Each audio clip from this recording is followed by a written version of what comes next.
programa jóia. Um programa jóia. Entupindo o seu rádio. YouTube, televisão. O Pânico está no ar. Atenção, emissoras da rede Jovem Pan. Olha-me, São Benedito, que quase que eu perco a hora. é só noite.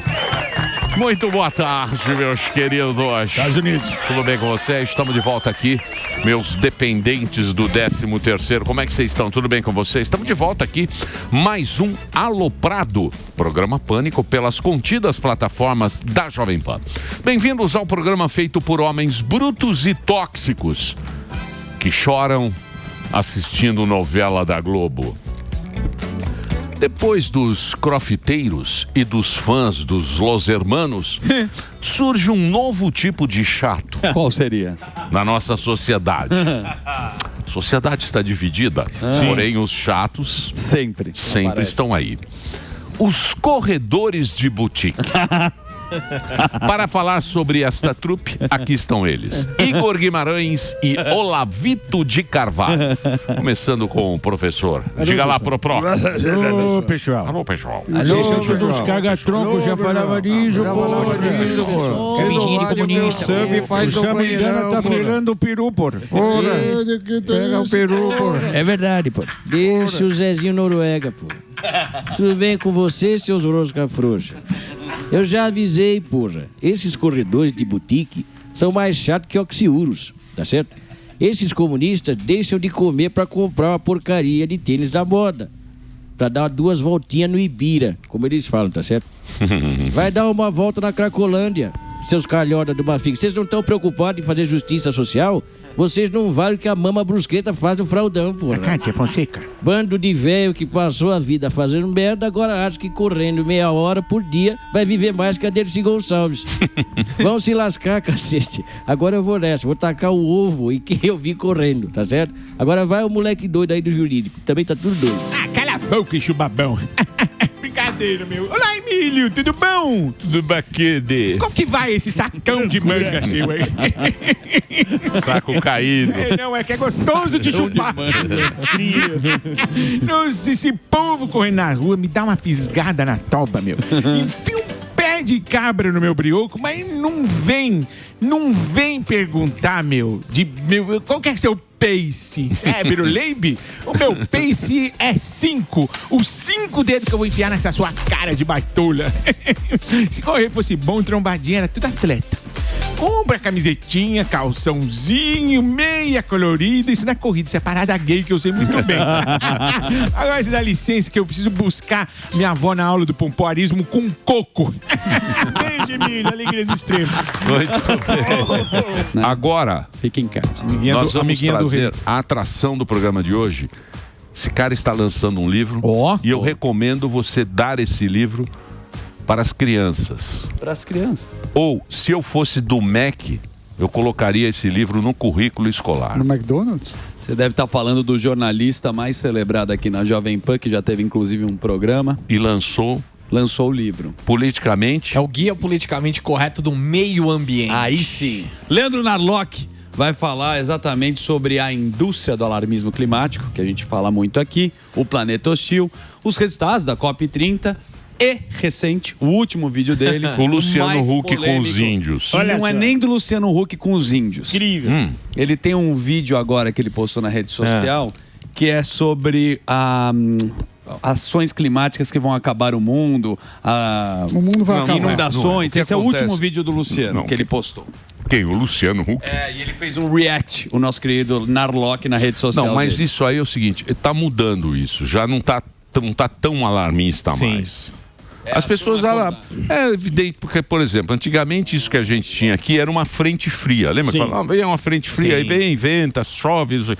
Agora virou ciclone. Virou ciclone, tufão. Vem aí o ciclone. Sim. Então o ciclone assusta muito mais a população. Sim. E é muito mais gostoso você falar. Lógico. Cuidado, pessoal, vem aí um ciclone, um extratropical. Sempre foi que dá medo. Antigamente falava, vai chegar uma frente fria, agora teremos a frente fria chegando, tal, não sei o que, era menos alarmante Não do que... deixem roupa no varal, era tipo Isso, tirem a roupa do varal, porque vem aí uma frente fria, vai chegar na quarta-feira. Não saia de casa. Não saia de casa, porque é um ciclone e tal. Então é complicado. Cada hora é uma Mas nós, como meios de comunicação, devemos deixar a população bem preocupada. É o que vende. Que a comunicação vende. Isso, não chama é isso? clickbait. É E isso hoje aí. ainda vai ventar mais, hein? É isso aí. Na época da Então- pandemia a gente viu isso, né? É. Comemorava-se, né, de uma forma horrorosa o número de mortes. Sim, sim. Não era? Na CNN, na própria... Sim. Não. Daí falava, ó, quantas pessoas já morreram, porque isso vende. Agora, tem agora uma nova vertente, que é falar que o mundo não vai acabar. Mesmo porque a gente continua usando desodorante e a camada de ozônio não tem um buraco enorme como falaram no passado. Mas daqui a pouco acabou. Até as tartarugas pararam de usar camisa. Vamos! Solte a vinheta porque chegou o nosso convidado. No programa de hoje, um dos maiores escritores do Brasil. Por que o Brasil não dá certo? Você tá falando sério? Ih, rapaz. Relaxa, mano, sou eu. O cara mais politicamente sagaz da literatura nacional. A gente vive num mundo livre. Mais ou menos, mais ou menos. O grande Leandro Narlock. Fala, Narlock. Tá aqui o Leandro Narlock, nosso companheiro aqui, jornalista premiadíssimo. Ele fez lá que é um sucesso, o Guia dos Politicamente Correto, e agora está lançando um livro que se eu sou do Ministério da Educação e Cultura, eu colocaria esse livro para a juventude. Eu colocaria esse livro no currículo para os jovens. Eu li o livro, eu achei muito bom. Muito bom. Eu achei muito bom porque ele desmistifica muita coisa e eu sugiro que você compre, se você tiver um filho que está na escola, uma filha adolescente e tal, que está nessa época, que você compre esse livro e dê para ele no Natal, porque é muito bom mesmo. Pô, eu fico muito agradecido que você várias vezes está indicando ele e toda vez que você indica ele dá um pico de vendas. Assim. Porque você fez muita pesquisa, né? Sim. Você trabalhou muito em cima desse livro. É isso, o meu trabalho é esse, né, cara? Pegar vespeiro, cutucar vespeiro e sempre levando pesquisa boa, né? Então, o que tem de assunto, que é uma história meio mal contada, que aí tem os ambientalistas, tem um monte de ativista em cima contando fake news. Eu vou lá e falo, não, peraí, vamos botar a bola no chão e mostrar como que é de verdade, né? Exatamente. Porque muito quando se coloca... Sempre tem aquele cientista que coloca o outro como negacionista, né? Então, você rotula. Você fica É um rotulado. jeito de desclassificar o Isso. Ele cresce mais destruindo a reputação dos outros do que na própria pauta. E você teve na COP, na COP 30, e tem os vídeos dele no canal dele. É o canal. Onde tá isso? Tá no L Narlock? Isso, lá no Instagram, L Narlock, vários vídeos bem divertidos. Quase apanhei lá na COP, cara. Sim, eu vi. Sério? Eu vi.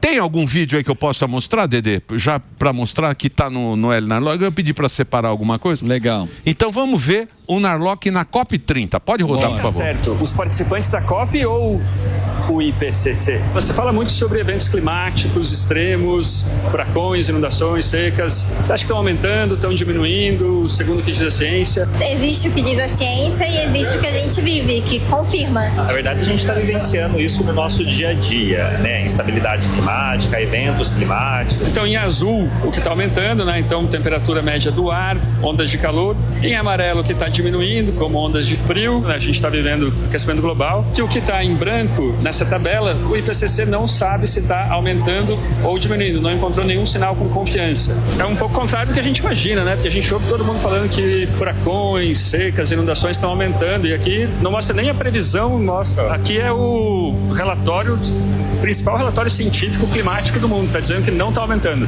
Ainda assim, a gente tem evidências no nosso dia a dia, você entendeu? Mas isso não é uma evidência anedótica, assim, por exemplo? Não é. Eu acho que a evidência anedótica é negacionismo. Pero cuando lo veo desde mi realidad, desde mi día a día, no lo veo dessa forma.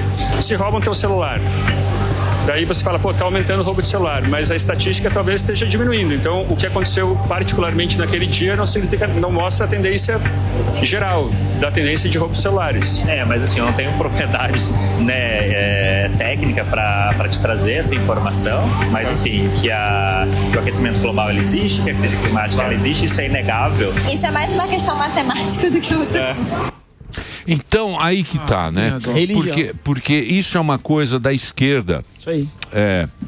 E a esquerda, eles gostam de repetir clichê. É uma Exato. coisa bacana da esquerda isso, né? Que é a repetição do clichê. Mesmo você mostrando, não adianta. A prova não adianta, né? Não, e foi engraçado que no começo, quando eu perguntei, você acha então que os eventos extremos estão aumentando, segundo a ciência? E todo mundo tinha propriedade para falar, não, claro, não, sou composto de especialista. Acontece. Né? E depois eu mostrei a tabela do último relatório do IPCC, falando, olha, o IPCC não sabe se está aumentando a maioria dos eventos. O que o IPCC sabe? Que as temperaturas mais altas estão aumentando, o mundo está mais quente por causa do aquecimento global e tal. As temperaturas mais frias também estão aumentando. E mais alguma coisa sobre a acidez do oceano e tal. Sobre furacão, vendaval que a gente está tendo essa semana, tempestade, nevasca, furacão, eu já falei, tornado, que nem teve no Paraná, ainda não se sabe. Ainda não se sabe. Isso é um reflexo. Não tem uma... Então, mas é que eles mudam a nomenclatura. Por exemplo, a frente, antigamente era frente fria, isso que a gente está vendo agora.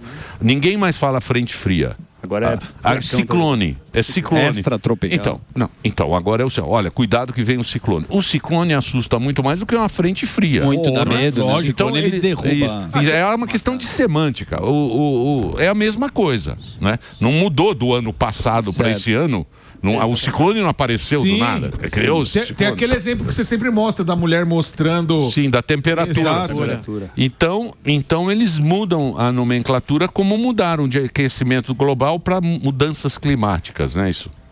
Não, é muito louco, cara. E tem essa assim, ó, tem todo um... Para muita gente, se você questionar, como o Sami falou, né? Se você questionar... Não, veja, o IPCC está dizendo, não é um cientista oculto. O IPCC é exatamente o quê? Ele é o painel intergovernamental de mudança climática. Então é um órgão da ONU. O que ele faz? A cada 5, 6 anos ele faz um grande relatório com todas as pesquisas, fazendo um resumo de todas as pesquisas sobre clima. Né? Um relatório tem lá milhares de páginas, né? E eu peguei aquela tabela ali, a página 1856. E daí ele fala, o que a gente sabe nos últimos 5 anos sobre clima. E muitas vezes vai contra o que a própria ONU diz, né? Então, assim, o que o IPCC diz? Olha, tá esquentando o planeta por causa de emissões de carbono? Sim. As mortes causadas pelo clima estão aumentando? Não. Né? Porque como a sociedade está cada vez mais rica, mais protegida, a gente está mais resiliente, a gente consegue dominar o clima, né? Sim, está mais protegido também. Mais protegido. Os eventos extremos estão aumentando? Temperatura, sim. Mas a maioria, como eu falei, não. Então tem assim toda uma, como eu falo no livro, né, uma ficção climática, um pessoal que eles estão tão perdidos na própria loucura deles, assim, que quando você mostra um dado, as pessoas ficam assustadas, né? Mas ainda é o desculpa, só para não sair, o CO2 ainda é o grande vilão dessa turma toda, porque você não queria comprar geladeira, você olhava toda a especificação da geladeira, você não queria passar desodorante, né? O Sami vinha com CC, porque ele falou, não quero... E ainda é o CO2 o grande vilão para acabar com o mundo ou não? Ou mudar o vilão? Interrogação. Não, aquele do ozônio eram os gases de geladeira, eram outros gases, né? Que, na verdade, a história do ozônio, o pessoal fica criticando, falando, que é um isso do ozônio. Mas, na real, o que aconteceu foi legal, cara. A sociedade se ligou que aqueles gases prejudicavam a camada de ozônio, fez um acordo de parar de usar e pronto, resolveu. Mas, cara, o problema é que o CO2 é uma coisa muito... É o gás da vida, né? Né? Então, não existiria vida se não existisse Amazônia CO2. é o pulmão da vida. Mas se ele sair um pouco para baixo, você pega a história da Terra, assim, quando ele vai muito para baixo ou muito para cima, você tem grandes extinções. Entendeu? Ele é muito pouco, né? 0,04% do ar que a gente respira. Mas se não existisse, a temperatura do planeta seria 33 graus mais baixa. Então, e é assim, quando você respira assim, ó, a gente...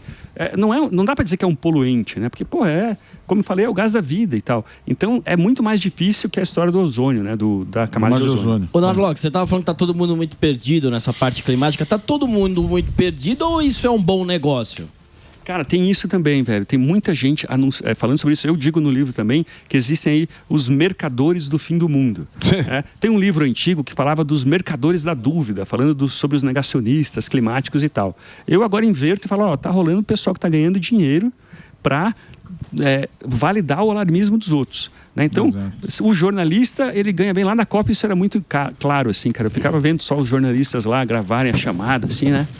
E ninguém entendia nada que estava acontecendo na COP, velho. Tinha lá as negociações, ninguém entendia, não tinha Foi uma porcaria essa COP. Flopou, né? A flop 30. Como sempre, a grande decisão da COP foi onde será a próxima COP, né? A grande decisão. Os caras se juntam pra pensar onde vai ser a próxima sem ter uma resolução. Vai ser na Turquia. Vai ser em Antalya, né? Uma praia Então, mas super qual bonita. foi a discussão válida pra essa COP? Você falou assim, bom, essa foi a pauta que a gente pode resolver pra frente. Cara, olha, você que tava lá. Teve uma discussão interessante que é o seguinte, ó, o uso da terra, né? O Brasil, ele foi pressionando os países para pressionar aí os países que têm florestas no mundo, né? Na Amazônia, nas florestas tropicais da Ásia e da África, para cair em cima do uso da terra. Então, parar de desmatar para evitar a emissão. Mas olha que engraçado, os países da África, o pessoal fica falando lá, né? Ah, porque tem que deixar o sul global falar, se expressar. A África falou. E ela disse o seguinte, ó, a gente precisa se desenvolver. A gente não vai assinar nada que impeça, que dificulte o nosso desenvolvimento. Porque mesmo que a gente tenha que derrubar um pouco de floresta para enriquecer, essa é a melhor forma de se proteger do clima. Chegou a nossa vez também, né? Porque país rico quer fazer isso com o país pobre. Ó, a gente já desmatou, você não pode mexer. Não pode puxar a escada, né? Puta papinho. E daí foi engraçado, porque acabou que a África representou os brasileiros melhor que o governo brasileiro, entendeu? Ô, Narlock, uma outra coisa também, que uma discussão grande que até muita gente levou na questão da brincadeira, era a infraestrutura. A gente brincou até com o lance do preço da coxinha lá, R$40 tal e tudo mais. E uma coisa que marcou também é que a maioria dos indígenas que apareciam por lá era para reclamar de algo que não estava sendo tratado. Qual era a pauta maior que os índios levantaram lá que ninguém dava ouvidos? Então, cara, isso foi até uma pena, assim, sabe? Porque o que ao escrever o livro, o que eu percebi é que os indígenas estão divididos, assim como qualquer sociedade. Sim. Né? Então, você tem ali uma boa parte que está contente em ser guardião da floresta, em ficar ganhando bolsa, pagar lá, posar pro Luciano Huck e tal, né? e viver como se estivesse em 1500, escondendo o celular de vez em quando e tal. Mas tem uma parte crescente aí, velho, de índio que, cara, eu já falei aqui várias vezes, né? O cara quer ganhar seu próprio dinheiro, ele quer, que nem os parecis lá no Mato Grosso, eles desmataram 2% da terra deles, que dá 20 mil hectares. Eles têm muita terra. Tem muita terra. Tem muita terra, índio. Quer pôr um Starlink o índio, coitado. Não, e olha só que louco, os índios hoje são donos lá de, o pessoal fala 13%, né? Acho que esse é o número do território brasileiro. Mas a maior parte dos índios estão deixando as aldeias. Mais da metade não mora mais nas aldeias. Porque, cara, o que enriquece as pessoas é cooperação, comércio, né? Você ter seu trabalho, comprar e vender e tal. E ali, isolado de tudo, mesmo com um monte de terra, o cara passa fome. Então, saiu uma pesquisa dizendo que 52% dos índios já vivem fora. Isso, assim, você vai para o Mato Grosso, Paranatinga, Querência, o caixa do mercado, ele é indígena, fala com sotaque. Na padaria, a pessoa que está tomando café é indígena. Eu conversei com um professor indígena e ele falou, você vai em aldeia dia de semana, não tem mais ninguém, que o pessoal está tudo operando colheitadeira nas plantações. Então, se o pessoal está deixando a aldeia, será que não é melhor trazer um pouco disso para a própria aldeia, né? Exatamente. Ferramenta, né? Tem uma provocação no seu livro, que a gente sempre fala aqui, como a gente estava falando do alarmismo, que é a famosa tartaruga com o canudo que iam matar as tartarugas. Você aborda esse assunto, que eles escolhem uma pauta, né? Daí pegou o canudo, aí vem um canudo ruim de papel, o canudo de macarrão. Isso aí parou? Tem algum estudo sobre os canudos? Tem, cara. Pois essa história de canudinho e sacola. Eu me irrito mais com a sacola, na verdade. Sacolas A sacola de papel, né? Mas elas são puro masoquismo, sadomasoquismo misturado, fantasiado de sustentabilidade. Né? Eles não ajudam o meio ambiente, emitem mais carbono na atmosfera, você precisa de muito mais transporte, é pior para os lençóis freáticos, para rios e tal. E, cara, como eu digo no livro, né, o plástico no começo, ele salvou as tartarugas, né? Porque até trouxe aqui, ó, para vocês verem. Comprei num antiquário. Sim. Uma cigarreira de tartaruga. De tartaruga. Pelo menos o cara disse que era de tartaruga. Eu falei, tem certeza? Ele falou, tem certeza. E dos anos 50, uma cigarreira chique, pô. Que dá uma olhada. Que é o que faziam com as tartarugas. Projeto Tamaro, olha. Como é que abre essa bagaça? Eu tava na praia. Eu vou quebrar isso aqui. Quebra. Cigarreira de tartaruga. Cigarreira. Olha, ó. Fumar uma charuta. É muito politicamente incorreto, porque você põe o cigarro aqui, uma tartaruga. Você mata a tartaruga. Você tem que matar várias tartarugas. Não precisa matar. O tamanho disso daí. Aqui, ó. E você... Vou tirar um pedaço. Quantas tartarugas dão bonito, elegante. Elegante. Vou começar a fumar só pra poder usar. Né? Isso aí. Mas então não tem um estudo que comprova. Isso daí, o plástico, ele realmente salvou. Não, então isso é muito louco, porque tem vários estudos. Ah, não, isso, salvou. Mas mesmo estudo de hoje, né? Você mostra aí, cara, em todos os critérios, quase todos os critérios ambientais, de 9 critérios ambientais, 8 o plástico é melhor que o papel. Sacola de plástico é melhor que sacola de papel, canudinho de plástico é melhor. Eu fui pro México, estava no México semana passada, de férias, fui entrar lá numa praia, tinha um guarda assim da Força Nacional, que ele falou, não, para vocês entrarem nessa praia, a gente precisa revistar o carro de vocês. O cara tava com um fuzil, sei lá que arma que ele tava na mão, para ver se não tem plástico. Caramba! Um temor assim. Uma neurose, né? Uma neurose. Que loucura. Cara, revista o carro inteiro de plástico. Eu pensei, porra, se for papel, se eu jogar papel na praia, vai ser ruim também. Então, a solução, claro que o lixo plástico no mar é um problema. Sim. Mas, pô, papel também, né? Não, é lixo, qualquer lixo. Pô. Enfim, tudo. É uma questão de civilidade, não jogar lixo no chão, né? Exatamente. Né? É uma questão de educação. De ser adulto, Agora, isso aí, eu às vezes penso, né? Porque eu estava conversando com o professor Samidana. Opa. E tudo na vida é o dinheiro, né? Money talks. Tudo é money talks. E você vê o negócio dos automóveis. Por exemplo, a União Europeia. A União Europeia ela decidiu que em 25 não ia mais produzir carro a combustão. Aquilo foi determinado lá nesses encontros, né? Que ia ter isso. Só que o que aconteceu?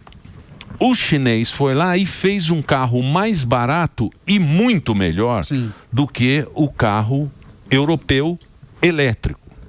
Foi lá, o cara desenvolveu, o chinês, a BYD faz o comercial aqui, e ele estava explicando, o cara da BYD, ele é meio Steve Jobs. Então ele fez tudo, isso, né? ele fez uma produção vertical do automóvel, conseguiu fazer um carro bom e barato. Quebrou a indústria europeia. Volkswagen mandou gente embora, tal, não sei o quê. Agora eles não vão mais fazer isso durante mais 10 anos. Então, para recuperar a indústria que polui, eles vão deixar mais 10 anos ferrando o meio ambiente. Por quê? Porque o chinês foi mais competente em fazer o carro elétrico.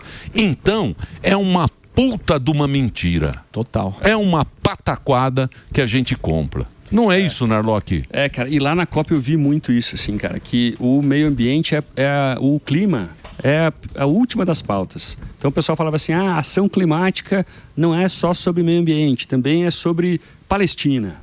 Também é sobre empoderamento feminino. Vai colocando todas as pautas, vai puxando. Coisa que nem entra mais. É isso. E isso acaba tirando a credibilidade do meio do movimento, né, cara? O ambientalismo, está todo mundo falando aí que tem ONG americana climática que está sem dinheiro, e porque as pessoas estão um cansaço no mundo em relação a isso, né? Tá essa hipocrisia do ambientalista. É preocupante, velho. Uma hora, por exemplo, carro elétrico é uma excelente solução, né, para a gente parar aí de poluir tanto, de emitir tanto carbono no transporte. Só que quando aperta nos caras... porque não conseguiu fazer um produto... O que também tira muito a credibilidade do seu livro. Eu peço para que o câmera agora se aproxime aqui, ó. Vejam só. Leandro Narlock é um sujeito perigoso. Um negacionista histórico. Felipe Neto, youtuber e imitador de foca. Aqui, ó. Isso tira totalmente a sua credibilidade. Isso derruba as vendas. Não derruba? Isso derruba muito as vendas do livro. Isso acaba com a... O que mais que você viu lá na COP, meu querido Leandro? O que mais que teve de interessante? Bom, a gente fez um outro vídeo, né, sobre as mortes. Até fiz um outdoor na COP lá, mostrando... é verdade. Que as mortes caíram. Tem esse vídeo ou não? E tá lá no meu Instagram, tem que procurar. Tá no Instagram? Não, procure. Então eu vou passar o Instagram. L Narlock, tudo junto. Narlock é Narloch. É muito legal. Isso, acompanhe os vídeos aí. Estão lá no. Mas pode explicar aqui pra gente. Então, eu também perguntei para os índios, né? Para algumas pessoas, para várias pessoas, perguntei assim: você é a favor da autonomia dos índios? Todo mundo, sim. Tá, mas se o índio quiser plantar, quiser ter uma mineração legalizada ali, tudo bem? Não. Pô, mas você acabou de falar que o índio você é a favor da soberania dos indígenas e tal, da autonomia. Não, pros índios não. E aí entra na questão do Luciano Huck, né, cara, que deu essa polêmica aí semana passada. Muita gente falou que ele estava dizendo assim, eu quero até defender ele aqui. O Luciano Huck? Ele falou assim, disseram que ele era contra o índio usar celular. Isso. Ele respondeu e falou, olha, não, a pessoa pode fazer o que quiser. O problema é só que na cena ali, ficava mais bonito se não tivesse celular. Claro, né? Direção de arte. Isso. Mas mesmo assim, cara, eu fico pensando, por que a gente acha mais bonito, né, se o índio está lá isolado, fantasiado de índio?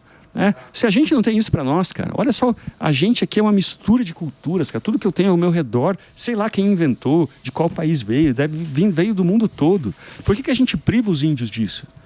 Arrecadar da ONG, ué.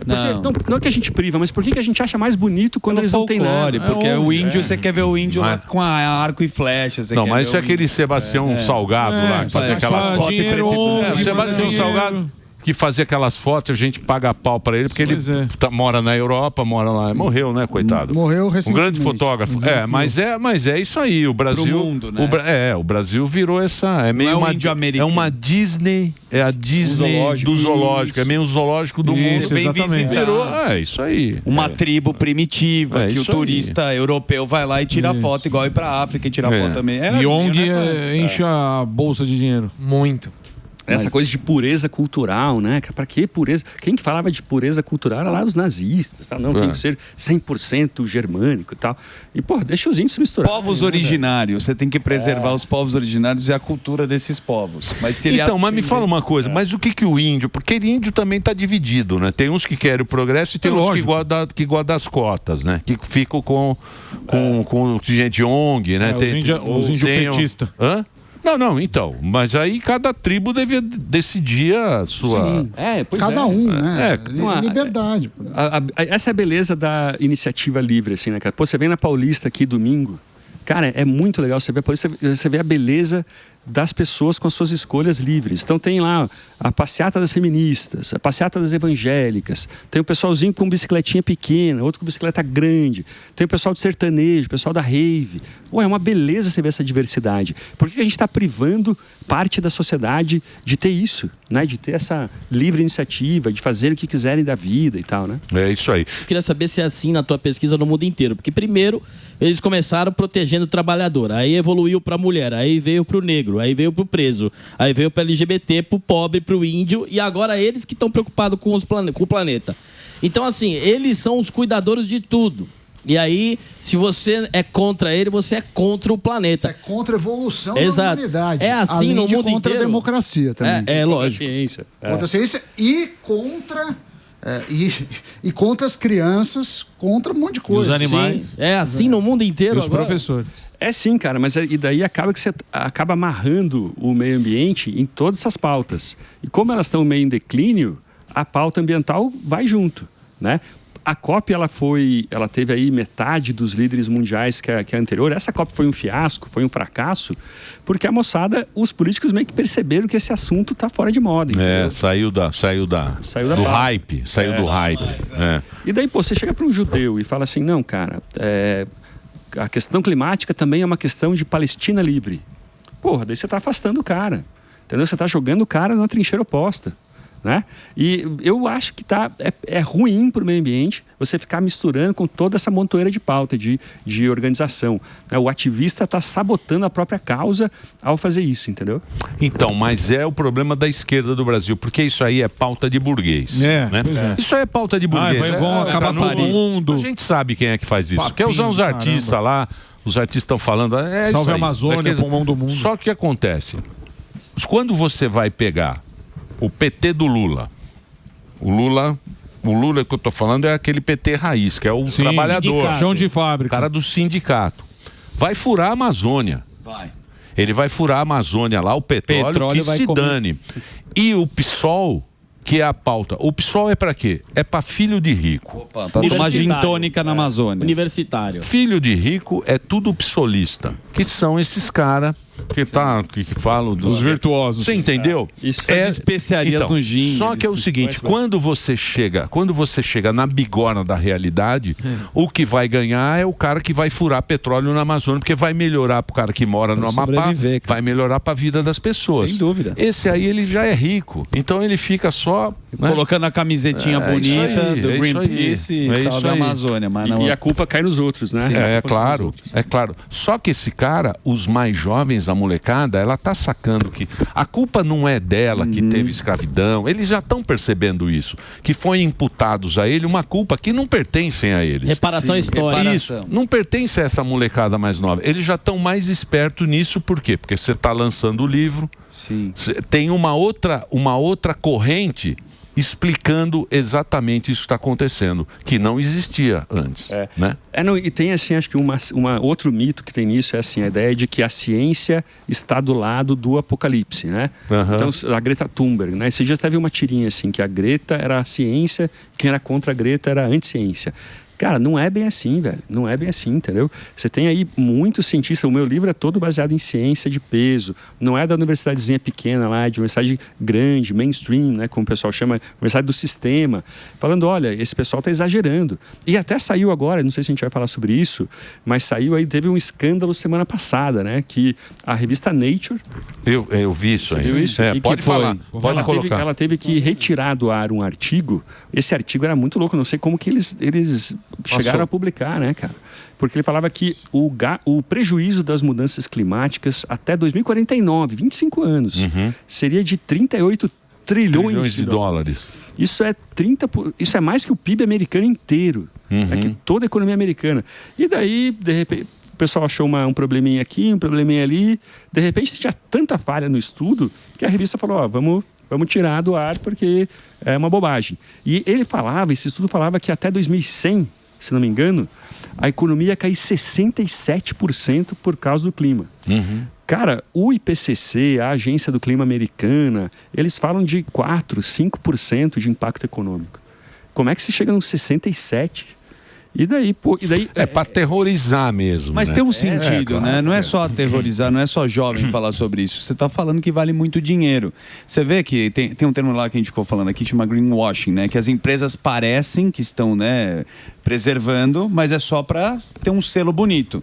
Isso caiu muito com a tal do ESG, todo mundo... Lembra que precisava ter um selo do ESG? Acabou o ESG? Ninguém tá falando mais que é ESG, pô? Pois é, saiu de moda também, né? Lembra esse ESG? Opa! CS, se você for, você tá...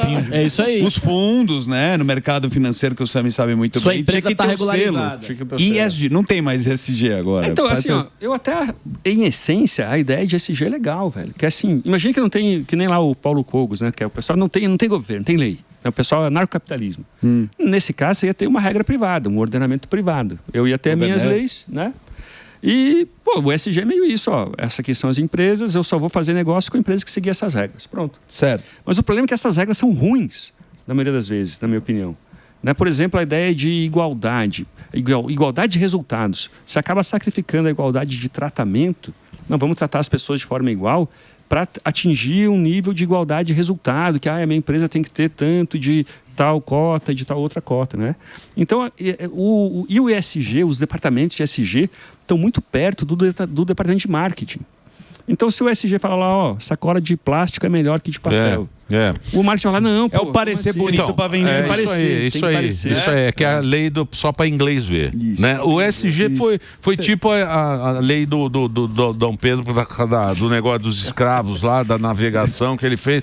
Não, essa lei eu tô fazendo aqui só pro inglês ver. É isso aí que foi ESG. A empresa quer faturar, né? Claro, não quer ESG, né? É claro. Tanto que nos Estados Unidos você viu. Agora, o mais importante nesse livro, e eu indico para você ler, é pra gente não ter tanto cortisol, porque notícia ruim, já basta. Notícia ruim, que a gente já tem toda hora aqui, ela dispara o cortisol e a gente tem que ficar vendendo magnésio para você diminuir o cortisol da sua vida.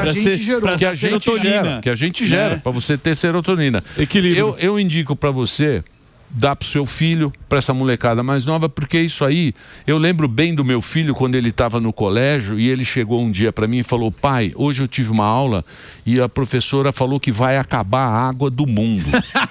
Ele era pequenininho. E você tomando banho. Tirava ele da escola na hora. Eu falei, como assim? Ele falou, não, porque agora não vai ter mais água, tal, não sei o quê. Então é importante, tudo bem que você acompanhe os jornais, tal, essa turma aí que fala do que o mundo está acabando, tal, não sei o quê, mas é importante você ter, que é um trabalho sério, e o Leandro é um cara que faz o trabalho sério, pesquisado, então não tem nada de Enganation Society. Boa. Isso. Gente, só um recado rápido. Para quem quiser já comprar, dar para os filhos, dar de presente para o Natal, a Amazon liberou um cupom de desconto para esses dias, só para essa semana, que é Guia 10. Então entra lá no meu Instagram, tem o link também, mas ou então entra direto lá na Amazon, cupom Guia 10 para comprar, tá barato, viu? Ótimo, presente baratinho de Natal aí. Presente legal de Natal. Show. E você também lê um pouco o livro, eu acredito que você vai, sei lá, não vai ficar tão bitoladão. É isso aí. Obrigado, Marcão. Valeu. No programa de hoje, o especialista em ciência humana e história da guerra. O que a gente está discutindo aqui é a possibilidade do Oriente levar uma escalada para a Terceira Guerra Mundial. O que eu acho pouco provável. Ou será que não? O cara é fera, criador dos canais Brasão de Armas e Impérios AD. Se brasileiros podem ser afro-brasileiros, por que não podem ser euro-brasileiros também? Como é que é? Com vocês, Thiago Braga. Olha o Thiagão aí, ó. Obrigado. Thiago Braga. Obrigado por você ter vindo. Ele manja tudo, tá nas redes sociais. E tem o livro que é a Mitologia Soviética. Aqui, ó. Já tá aqui, ó. Ó. Pra você. Esse é pra mim? Aí sim. Já tem uma dedicatória bonitinha pra você. Os mitos fundadores do comunismo russo. Tá aqui, ó. Mitologia Soviética. Mitologia Soviética. Tem muito mito? Então, eu dividi esse livro aí em 3 partes, né? 3 mitos fundamentais, que é a Revolução Russa, o apoio popular na Revolução Russa, a Guerra Civil e aquela famosa intervenção capitalista que queria destruir o governo russo, o primeiro governo proletário, né? Quando, na verdade, o principal problema que os russos estavam enfrentando no governo bolchevique vinha do próprio povo.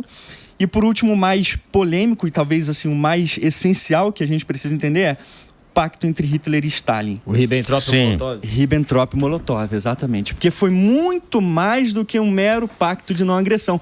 E até hoje a gente continua batendo nessa tecla. Na verdade, o webcomunismo aí vem atrapalhando muito essa noção de que houve, de fato, um interesse claro de Stalin, inclusive de fazer parte do eixo. Stalin tentou fazer parte das potências agressoras, mas foi negado pela invasão de Hitler. Pô, bonita. Toda. Muito, pô, ele tá repleto de esse fontes é meu? primárias, esse é seu. Pô, obrigado. Depois eu dou os outros pra galera. Tá aqui, ó, aí. Mitologia Soviética.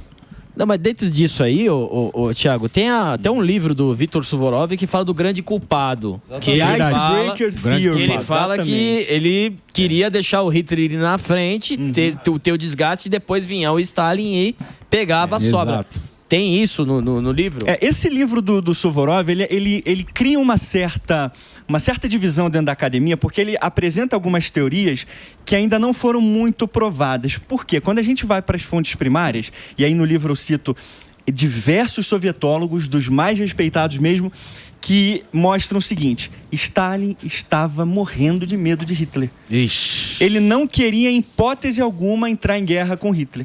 Por isso que ele tentou, em todas as medidas, apaziguar. Então, quando o Suvorov diz, por exemplo, que ele queria, na verdade, jogar as potências capitalistas uma contra as outras, obviamente, isso seria ótimo para Stalin, se eles pudessem se matar. Só que a gente não tem evidência disso acontecendo porque Stalin tentou ficar na defensiva o tempo inteiro. Stalin estava tentando se proteger o máximo possível e tentando ajudar Hitler a manter a invasão imperialista dele, tanto na Polônia quanto nos outros países, França, por exemplo. Então a gente tem, fontes primárias robustas que ajudam a gente a entender que Stalin não queria, em hipótese nenhuma, entrar em guerra.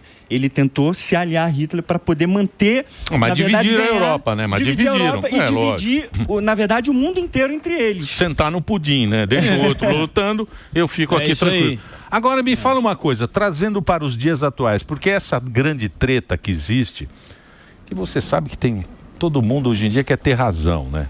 Principalmente na internet, tem esse negócio da Ucrânia, da Ucrânia com a Rússia, do Putin. A gente sabe que o Putin, o dia mais triste da vida dele foi o dia que caiu a União Soviética. Isso ele fala, né? A gente vê. Em 2002 ele deu essa entrevista e falou isso. Pô, o dia que eu fiquei mais triste, não sei o quê. E é um cara meio imperialista, então ele quer a Rússia grande de novo. E isso é o que surge. Porque muita gente fala que o Zelensky caiu no conto da União Europeia, que fez uma guerra lá para manter ali o esquema da OTAN, aquele esquema que já existe hoje dos globalistas. E o outro diz que não, que o culpado é o Putin pela sua vontade de ser imperialista, de tomar conta da Europa e tal. Qual é, na tua visão, essa guerra que está acontecendo lá agora? Emílio, eu diria que é na visão... Não vinha em cima do muro, não. Não. É Putin ou é Zelensky. Um é outro. Não vem aqui em cima do muro, não. Eu vou dizer exatamente isso. Eu diria a esmagadora maioria do Ocidente é clara em condenar Putin. Não há argumentação lógica para a gente tentar dizer que uma nação que está sendo invadida e atacada por uma superpotência militar, como é o caso da Rússia, tenha qualquer culpa. De novo, aí a gente tem que ir lá para a Segunda Guerra Mundial. O pacto entre Hitler e Stalin. O que eles queriam fazer? Qual era a justificativa na mente de Hitler? Os Sudetos ali no sul da Tchecoslováquia tem uma minoria alemã, mas que é nossa. E a gente tem que proteger. Estão sendo atacados, estão sendo explorados pelos ocidentais ali, então a gente tem que proteger. Essa é a mesma narrativa de Putin. Então, de certa forma, dentro da Ucrânia tinha uma minoria russa naquela região leste, então a gente tem que proteger contra os nazistas, inclusive. Lá eles são favoráveis à Rússia. Nessa região, na verdade, eles foram induzidos a ser favoráveis também à Rússia. Falam russo, coisa e tal. Mas você acha que ele ia entrar em guerra sabendo que a Rússia é a Rússia? Não foi a União Europeia que falou, não, entra lá que a gente banca. Não foi isso que aconteceu? No caso Você acha que ele foi inocente? O Zelensky? O Zelensky. Não faz o menor sentido isso. Ele foi colocado em uma guerra que já vem se arrastando desde 2014. Se a gente for em 2002, quando Putin fez essa declaração, ele estava falando de quem? Ucrânia. Porque a Ucrânia não tem direito de existir, assim como Polônia não tem direito de existir. Por que a Polônia hoje está se rearmando? Porque ela sabe que caindo a Ucrânia, a próxima é ela. O tabuleiro Você acha que o Putin vai? Você acha que ele... Mas não tem, o espírito dele é esse mesmo? Se não for Putin, é o que vem depois dele. Pela idade de Putin. Mas vem alguém depois do Putin? Você viu como é o Lukashenko. O Lukashenko, você viu ele entrando? Põe o Lukashenko entrando no... Ele ganhou... Desde 94 ele tá lá no poder. Tá vendo? Desde 94 ele ganha a eleição com 98%. Ele falou? Emílio, acha aí, ontem ele eu mandei pra Paulinha pede pra mandar pro Você viu? O Lukashenko, ele falou o seguinte, o Lukashenko falou assim, que todos os países sonham com a democracia da Bielorrússia. Da Bielorrússia. É o tipo de narrativa que a gente vê desde a Segunda Guerra Mundial acontecendo. Então, quando Stalin vem, nós estamos aqui protegendo a primeira nação proletária do mundo. E aí eles fazem acordo com Hitler. E esse acordo não envolvia simplesmente uma não agressão, eu não te ataco, você não me ataca. Na verdade, envolvia expansão baseada em uma retórica. E essa retórica era qual?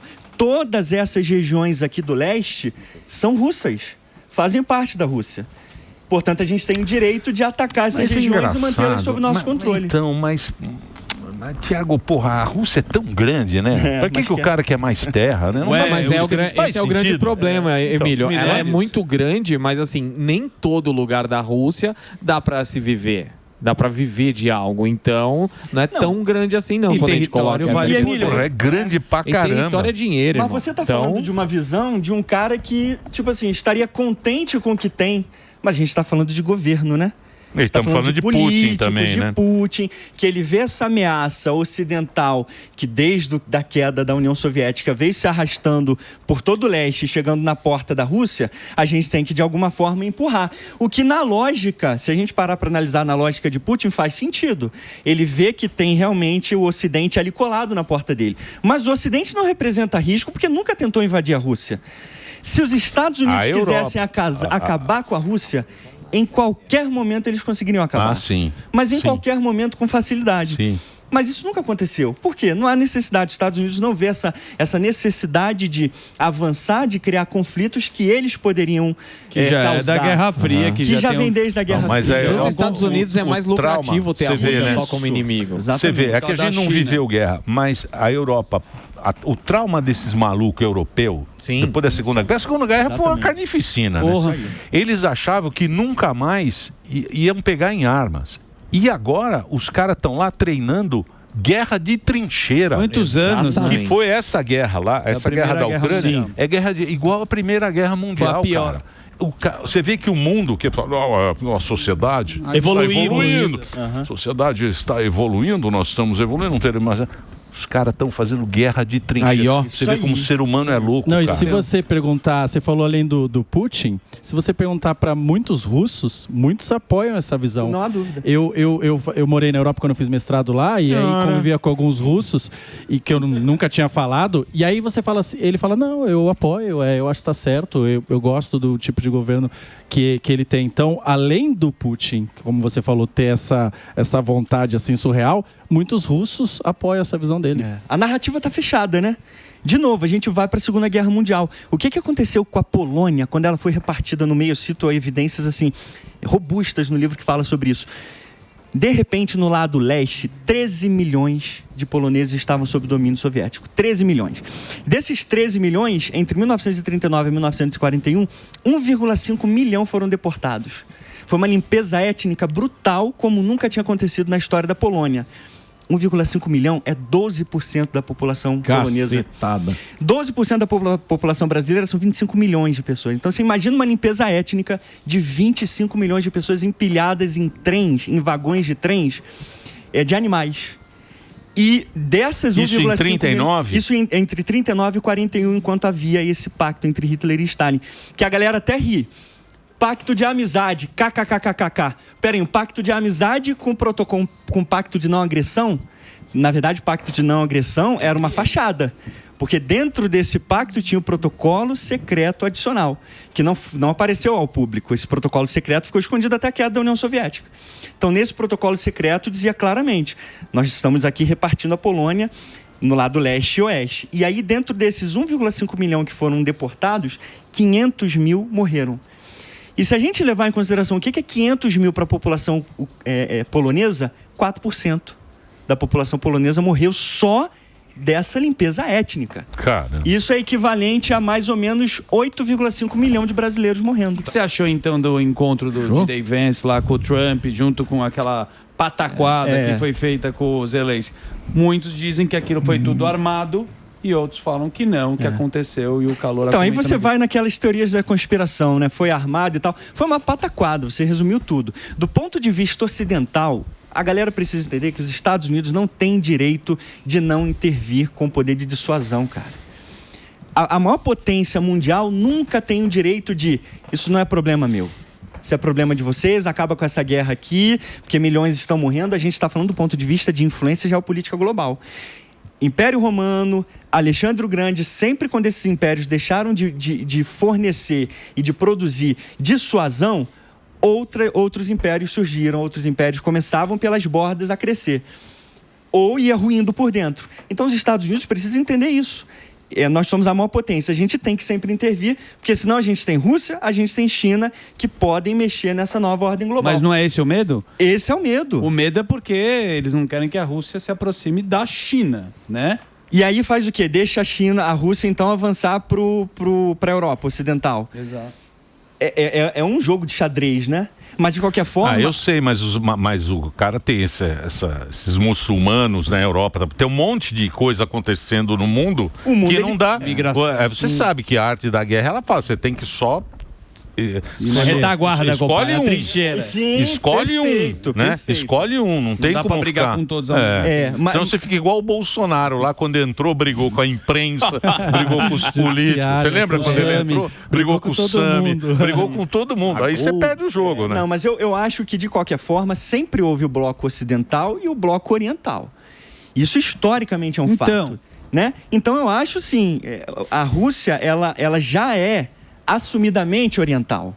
Ela é anti-Ocidente.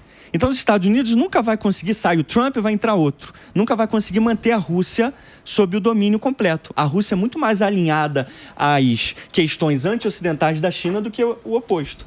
Então é uma guerra que, se a gente tiver que separar os lados, a China já está do lado da Rússia e a Rússia já está do lado da China. Então agora é manter a Europa protegida, é manter o Ocidente protegido, fechado ali.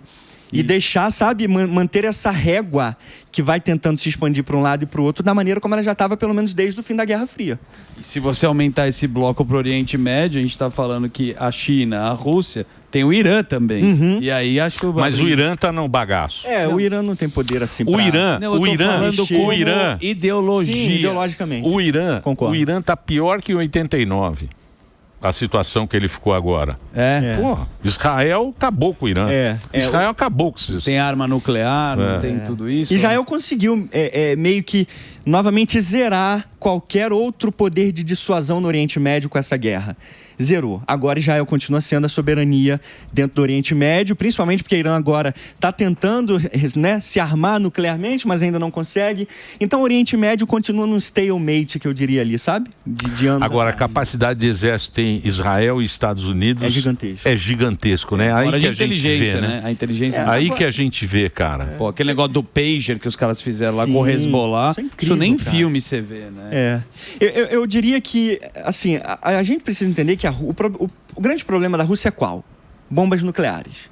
Esse é o grande problema, o poder dissuasivo da Rússia é esse. Do ponto de vista militar e econômico, a Rússia não é nada.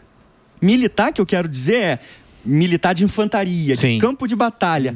Não, do ponto de vista ocidental, não é nada. Mas é lá eles fraco. matam à vontade, né? Esse é a vontade. ponto. O Exército Vermelho. Esse é o ponto. Morre e não tá nem aí. Não tá nem aí. É bucha de canhão, exatamente. É por isso que eles criam essa narrativa desde a Segunda Guerra Mundial de tudo pela mãe Rússia, né? Estamos cercados aqui pelo Ocidente, pelo capitalismo, então vamos fazer de tudo, independente do preço. Matam, estupram, fazem todo tipo de atrocidade, porque eles estão nessa situação oprimida e apertada pelo capitalismo. Então vale tudo para eles. E fazer acordo com governos assim, eu acho que para o Ocidente é E muito eles nocivo. acham injusto o Ocidente não considerar eles na vitória contra o nazismo. Stalingrado. Eles acham muito injusto. É comemorado até hoje na Rússia, Outro né? dia. da O vitória. Dia da É. vitória, né? Mas é por isso, no livro eu deixo isso claro, esse pacto Molotov-Ribbentrop, na verdade, teve uma série de protocolos secretos em que Stalin tentou fazer parte do eixo, inclusive. Ele mandou um telegrama com 4 condições para Hitler para fazer parte do eixo. Isso é documentado. Isso tem versão em russa e eu tenho os documentos primários no livro, em russo e em alemão. Assinado por Molotov, assinado por Ribbentrop, os ministros do exterior. Então, Stalin a todo momento tentou não só alimentar a máquina de guerra nazista, quanto ele próprio alimentar a sua própria máquina de guerra e expandir. Enquanto os dois estivessem se entendendo, para Stalin poderia durar a eternidade. Só não durou por quê? Hitler quebrou o pacto. Com a invasão de junho de 1941. E atacou na Operação Barbarossa. Tanto que quando... isso é incrível. No dia 17, Stalin começou a receber correspondências de informantes alemães que estavam desistindo, né? Indo para o lado russo, a invasão vai acontecer. Stalin dizendo, não vai acontecer não, porque eu tenho pacto com Hitler. Manda essa sua fonte aí para a merda da mãe dele. Inclusive, rejeitando completamente. Em 22, quando começou a invasão, no dia 22... Stalin, não vamos atacar, deve estar havendo algum problema, nós temos um pacto com Hitler. Horas se passaram até Stalin, às 7 da manhã, tomar uma atitude. Mas era matéria-prima, né? Ele queria matéria-prima. E isso, não só a matéria-prima, quanto o território. Ele estava alimentando a máquina de guerra nazista. Foram mais de 40 mil toneladas de cromo, 140 mil toneladas de manganês, 2 milhões de toneladas de petróleo, tudo alimentando a máquina de guerra nazista. Deixa eu perguntar um negócio para você, por você isso, que domina. Aí só concluindo, por isso que o Ocidente tem tanta resistência hoje em dizer que o comunismo se colocou contra o nazismo, quando na verdade não foi. Porque eles foram invadidos, aí não tinha jeito, era matar ou morrer. Então, mas aí eu estava vendo aquela treta, né, do Trump com o Zelensky, e o Zelensky nessa história é o cara que está resistindo, que lembra muito o Churchill. na Segunda Guerra Mundial. O Churchill que ficou segurando a bucha lá, sozinho, né? Sozinho. E no final, quando os Estados Unidos entrou na guerra, que o Roosevelt foi lá, eles fizeram... O Roosevelt se aproximou do Stalin. E o Churchill se ferrou. A Inglaterra se ferrou. Acabou o Império, acabou com aquela Segunda Guerra.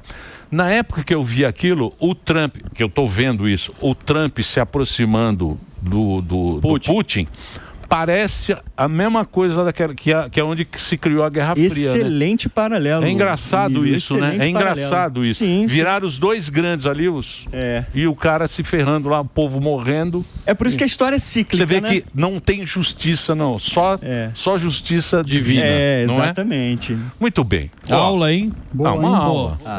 Pô, eu gostei, eu vou ler isso aqui. Grande Tiagão. Vou ler que nem um louco. Porque... Esse livro é legal porque em um volume só, ele tem os 3 principais mitos que sempre foram propagandeados em relação à validade da existência do regime. Não, o regime ele existe porque ele tem uma validade. Ele teve apoio popular, ele foi oprimido pelo capitalismo e porque nós derrotamos o nazismo. Quando, na verdade, as evidências primárias e os estudos especializados mais relevantes, principalmente do Ocidente, inclusive da Rússia, dizem que não foi o caso. Foi construído, por isso que o nome é mitologia. Esse mito foi construído como sendo verdade e quando caiu a União Soviética, esses 3 mitos desabaram e o comunismo veio junto. Ideologicamente, inclusive.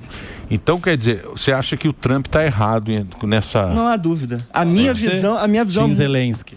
A minha visão é muito clara em relação a essa jogada, o Ocidente vai pagar muito caro.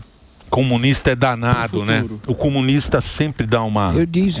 Ele dá... eu disse. Se envolve, né? Eu sempre falei. Eu disse. O Putin tem o perfume doce.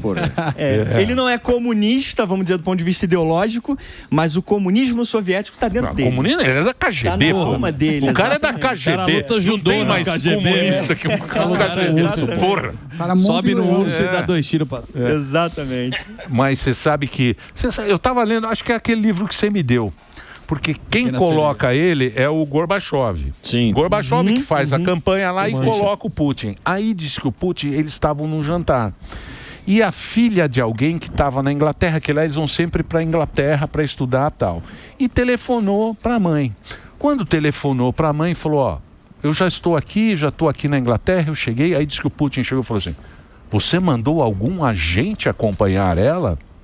Aí ele falou assim, não, ela está sozinha na Inglaterra, ela está estudando lá na Inglaterra, não precisa de agente não. Ele falou, isso é um grande perigo. Aí o cara falou, fiz mal em colocar esse cara presidente, porque esse cara é perigoso. A Europa tem medo. Louco, né? A Europa tem medo da Rússia com bons motivos. Caga de medo, né? Com bons motivos. A Rússia não tem razão para ter medo do Ocidente. Teria razão para ter medo da Alemanha nazista.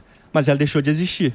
Então, mas o Putin fala isso, ele fala, eu não entendo por que vocês têm medo de mim. Então, a Europa tem tanto medo dele. Pô, envenenou alguma turma, né? Porque a gente está falando de uma potência enorme comparado com os países do leste europeu.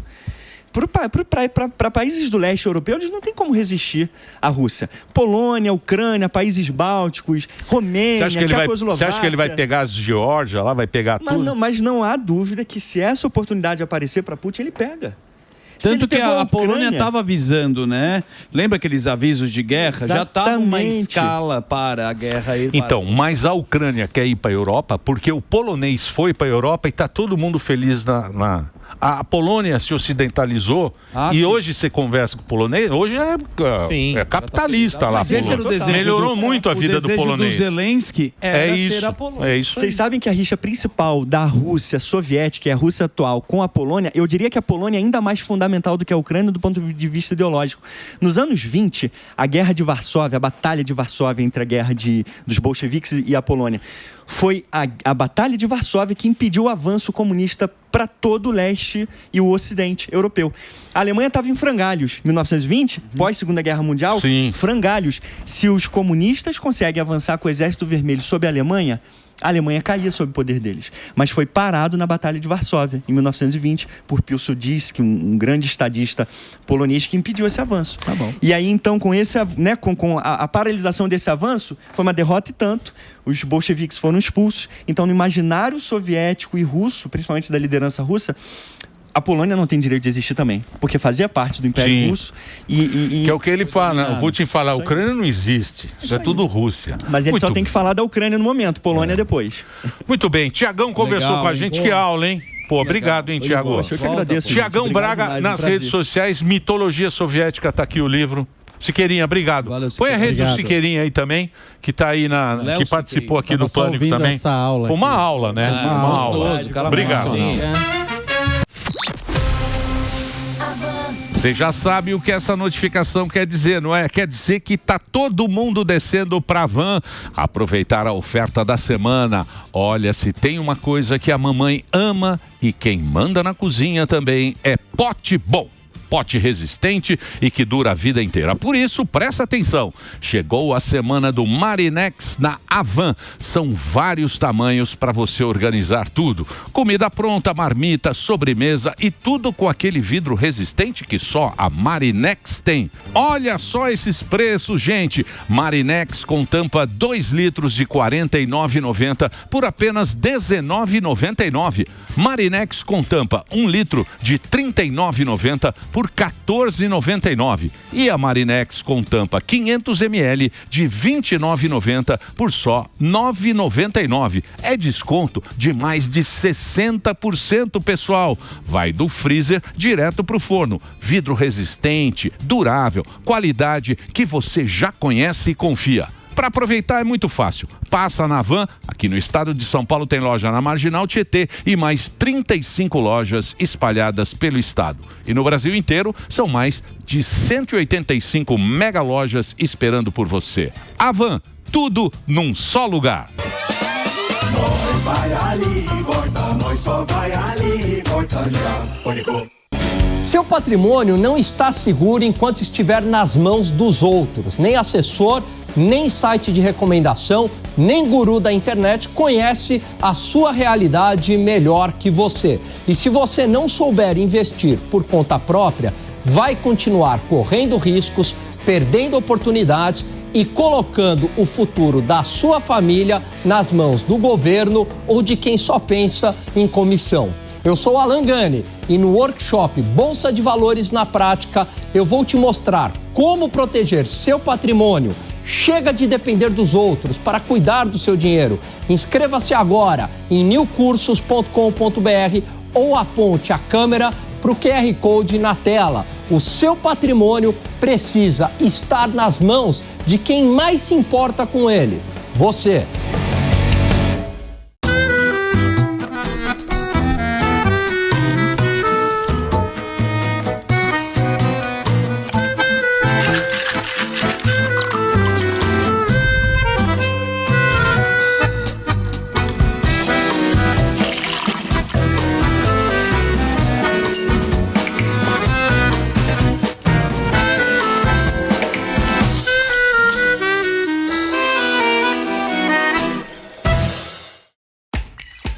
Comunicar vai além de falar. É marcar presença onde o seu público está. Textos, vídeos, posts e relatórios. Dezenas de canais exigindo presença, consistência e velocidade. É por isso que criamos a SAMP, um ecossistema de inteligência artificial que entende, cria e publica conteúdo com velocidade e consistência, onde quer que o seu público esteja. De PDFs a notícias, de textos a voz, de ideias a impacto. SAMP, conteúdo inteligente para o seu negócio. E quase que eu perco a hora. Pode soltar a vinheta? Pode soltar que o homem chegou. Programa de hoje, o pastor, teólogo, arqueólogo que tem sua vida baseada na fé. Quem viveu aqui, viveu mais ou menos 300 anos antes de Cristo. Mas aquele era papai. Um dos maiores conhecedores da Bíblia. Mas quem não crê já está condenado. Quem não crê já está condenado. Porque não crê no nome do Filho único de Deus. Direto do Museu de Arqueologia Bíblica, Rodrigo Silva. Fala, Rodrigão. O motivo fermentou, tomaram e não sabia que a bebida era a bebida dos deuses. E aí a turma ficou muito louca. E doidona. E rolou o sexo. Na verdade, a gente tem, no Egito, não tinha tanta produção de vinho. A gente encontra na Mesopotâmia. Mas você sabe que a cerveja a cerveja ajudou muito a Europa a não morrer de fome. Criança... É sensacional demais. É muito Você vai incrível. ver qual a credencial da pessoa que está falando. É lógico, há pessoas que na autodidática ele consegue, às vezes, ter muita coisa. Tem gente que nunca estudou economia, entende pra caramba de mercado e tudo mais. ou menos. Mas para você falar uma coisa assim que vai revolucionar, você tem que ter um doutorado, um mestrado na área. Nenhum deles tem. Não tem. Tá certo? Tem uma mulher chamada Nicole Ticolo, que é a porta-voz. Eu fui ver, ela é grafologista.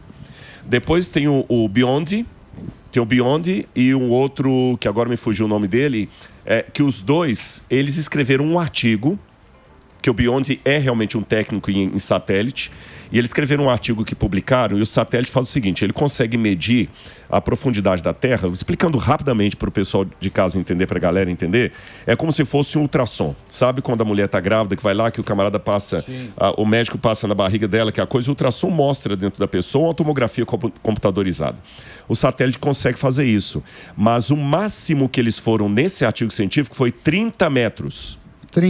30 metros. Não daria. Agora, eles falaram que encontraram estruturas a 600 metros abaixo. Até uma foto, essa foto que está aparecendo aí, são estruturas cilíndricas que mediam 640 metros e que a pirâmide estava acima dessas estruturas e abaixo das estruturas uma cidade imensa que foi encontrada. Acho que tem uma outra foto que eu mostro, o distúrbio da... Por que a pessoa inventa essa pataquada? Mas é invenção. Mas eu por vou te que falar isso aí? por quê. Sensacionalismo. Todos os que estavam ali são pessoas envolvidas com hipnose e regressão a vidas passadas. Olha, é isso aí que eles falaram que encontraram. Ufologia. Só falta ser terraplanista, mas o resto... Olha, vamos embora, vamos marcar. Depois a gente conversa fora do ar aqui. Deve ser emocionante, né? Eu acho que tem gente aqui que não acredita em Deus, não acredita em você Não é também. isso. Aqui o Gueré tá querendo fazer um passeio. Esse aqui não acredita. Eu acredito. Esse aqui não Ele é o sem alma. Vou levar o Emílio num passeio. Valeu, gente. O Emílio gosta de um passeio. Olha lá, ele gosta de fazer gracinha. Agora virou palhaço também. Além de economista, é palhaço. Gosta do passeio. Palhaço piolinho. Que passeio. Passeio. Opa, palhaço passeio. O que foi, Delari? Delari tá nervosinho. 7 em cada 10 pessoas não consomem magnésio suficiente. 7 em cada 10. Isso é dado de estudo. Tem muito estudo do magnésio, tá? Porque isso pode ser um problemão a longo prazo, meu querido Zuzu. Porque, afinal de contas, o magnésio, ele atua em 300 reações do seu corpo. Caramba! Tá aqui. E esse é o melhor magnésio do mercado. É esse feito pela Lírios. Certo. É isso? É por quê? Cara, é legal. O que é o melhor? Sabe o que é legal no elevador aqui, Emílio? O pessoal encontra que tá tomando, né, o magnésio, fala, rapaz, esse negócio funciona mesmo? Porque o pessoal começa a tomar meio desconfiado, será que... Mas funciona mesmo. É transformador, é o melhor suplemento que eu já tomei em toda a minha vida. Eu também digo mesmo. E olha que eu trabalho com suplementos há 31 anos. Mas o magnésio da Lírios é fora do sério. São 5 tipos diferentes de magnésio em um único produto e todos no formato quelato. Quando é quelato, o corpo absorve 100% daquilo que você está ingerindo. Por isso você precisa suplementar. Olha só, se você sofre com ansiedade ou conhece alguém que tem muita ansiedade, às vezes a pessoa chega no ponto, Daniel, de ficar com a respiração ofegante. Total. De tanta ansiedade. Aí não consegue dormir direito à noite. Chega à noite, fica virando na cama, pra cá, pra lá, pra cá. O magnésio ajuda você a dormir bem. É impressionante. Não é um calmante, não é remédio, não é medicamento, não tem contraindicações. Não é um negócio que você vai tomar agora e daqui 20 minutos vai capotar. Não, não é isso. Mas você vai observando. Um dia você tomou, aí 2, 3, 4 noites seguidas, você vai vendo que só vai melhorando o sono. Depois de uma semana que você está usando toda noite 2 cápsulas, é só à noite que você tem que tomar. Não é um negócio que tem que lembrar de tomar de manhã, meio-dia, de tarde, nada disso. É uma vez só, à noite, 2 cápsulas. Eu tive resultado imediato. Na mesma noite, mesmo né? dia Eu também. Eu dormi eu já vi maravilhosamente diferente. bem. E outra coisa que ajuda são as dores também. Porque eu tava com ele isso aí, meu muito, amigo. né? Muito, isso aí. Olha, se a pessoa eu tenho dor no joelho, dores nas pernas, dores na lombar, eu tenho muita cãibra. Às vezes a pessoa acorda de madrugada com cãibra. Meu amigo, vai embora essas dores. É muito legal esse suplemento. E o legal, não tem nenhuma contraindicação. Você pode usar diariamente, não vai ter contraindicação, só vai fazer bem para a sua saúde. E eu costumo dizer que é o suplemento para todas as idades. O jovem que está na escola vai melhorar aqui, ó, foco, concentração, leitura. Como que melhora a leitura? Porque a pessoa vai ler, quando termina de ler a página, que vira a página, ele pensa, o que eu acabei de ler? Quem nunca passou por isso, Daniel? Total, hoje é a horrível. gente tem muita distração. Eu queria Esse comprar aqui um estoque de magnésio para deixar na minha casa. Não, Todo mas- mundo pede pra caramba. É, eu sei. Aqui no elevador, aqui nos corredores, você não tem noção como que é. O pessoal me vê e fala, ó, me dá um magnésio. E funciona. Manda embora as dores, as cãibras e diminui a ansiedade. Melhora a memória, a concentração e o foco. Então, esse suplemento magnésio 5.0 da Lírios é um sucesso. E você vai ligar agora no telefone da Lírios, que é o 0800 787-9999, ligação gratuita. Será que o Emílio está pesquisando ali mais sobre magnésio? Eu estava pesquisando aqui, eu fiz uma pesquisa, mas eu estou meio perdidão aqui, que tem muita coisa aqui no meu celular, que eu preciso dar uma limpada no celular. na bagaça. Toma magnésio, você vai ficar com foco e você vai limpar. melhor. Mas você está tomando, né, Emílio? Aqui, ó, tá aqui, achei. Achou. O magnésio, o taurato. Porque são vários tipos de magnésio. E aqui nós temos 5 tipos de magnésio. O taurato é para o coração e pressão arterial. Coração. O treonato para o cérebro e para a memória. Cérebro. O glicinato para você relaxar e o sono, que vocês estão falando agora. Glicinato. O lactato é para digestão. Estômago. O malato é para energia e para fadiga. Tem também o cloreto, que é o açúcar no sangue, para diabetes e digestão. Exatamente, para os diabéticos. E o sulfato, que é para dor muscular, que vocês estão falando. Ou seja, aqui ó, você tem todo esse tipo, e ele é quelatado. Ou seja, ele tem aqui uma molécula que o seu corpo vai absorver muito melhor do que se fosse só. Então, se você quer o melhor magnésio, é esse aqui, ó. É o 5.0 e é da Lírios. Os outros magnésios existem aí no mercado. Se você quiser, que se compra. Se não, compre o melhor. Tá aqui a promoção. Tem o selo da Lírios, amigão. Vamos fazer uma promoção agora. Vamos. Vai lá, Corre rápido. pro telefone agora, 0800 787 9999. Ligou agora, você vai ganhar 60% de desconto. Opa. Frete grátis. Não, pode parcelar em 12 vezes? Pode. E eu tenho a caixa de som original Fechou. JBL. Legal. 0800, mas tem que ligar. Já. 0800 787 9999. Break pro Reginaldinho. Vai lá, Reginaldinho. É isso? Hoje o programa é especial, né, Zuzi? Emílio, você foi extremamente assertivo, porque a gente tem as reuniões de pauta e você sugeriu uma pauta que eu achei muito interessante, que ele é um sobrevivente do ataque terrorista em Israel. E ele também é embaixador do Pin for Peace. E aí você vai me perguntar, o que é Pin for Peace? Pin for Peace é uma iniciativa, né, contra o antissemitismo. Que está tendo esse crescimento mundial exponencial. A turma não está gostando dos judeus, principalmente pela guerra que está acontecendo, e acredito que a gente vai entrar na paz. Mas o Rafael Zimmermann, ele tem uma história que a gente já entrevistou ele na época da guerra do 7 de outubro. Sim. E quando teve esse evento, eu fui lá e entrevistei ele fora do Pânico. Cara, a história dele é uma história cinematográfica. Porque vocês lembram da rave que teve naquele dia? Sim. Ele é um sobrevivente da rave. E ele vai contar como ele sobreviveu, que é emocionante. Vamos soltar a vinheta que o nosso convidado chegou. Solte a vinheta, por favor. Programa de hoje, o homem que renasceu, o cara que viveu o terror de perto e hoje luta contra o antissemitismo. Centenas de vezes a tribuna do Congresso foi usada para demonizar Israel e os judeus. Vamos para o embaixador do movimento Pin for Peace, Rafael Zimmermann. Ó, o Zimmermann. O Zimmermann já conversou com a gente aqui na época, né? Tensa. Há 2 anos atrás, foi aquela época tensa.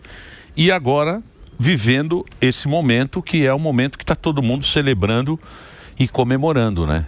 Parece que vamos ter finalmente um pouco de paz ali.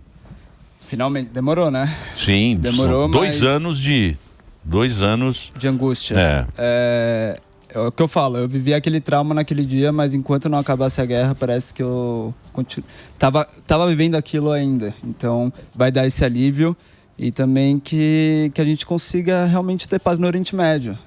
Não é sobre conflito, política, é sobre paz. Sim, isso que eu exatamente. desejo. E você, pra gente relembrar, você tava lá na rave, né? Você tava naquela balada... A história, ele tava num bunker, né? Era muito legal. Conta de aí a contar. história pra quem... Pra gente Que é reviver pesado. esse momento. Vamos lá. Porque muito pouco se falou disso, né?